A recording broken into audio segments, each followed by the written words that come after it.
এই নিরামিষ আলুর দম বানানোর মশলাটা প্রথমে দেখিয়ে দিই।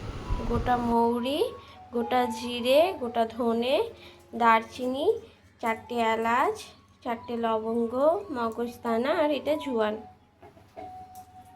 আর একটু কুচানো আদা।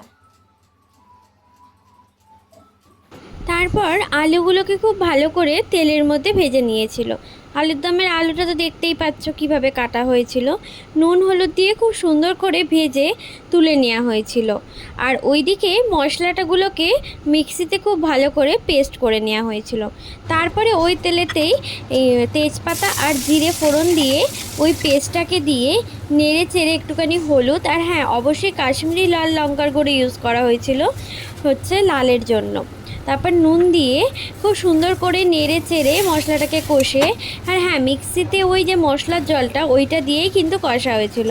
পরে ফুড কালার না অ্যাড করে একটু কাশ্মীরি লাল লঙ্কার গুঁড়োই অ্যাড করা হয়েছিল কালারের জন্য। তারপর আলুগুলোকে দিয়ে ভালো করে কষে জল ঢেলে ধনেপাতা দিয়ে নামিয়ে নিতে হবে।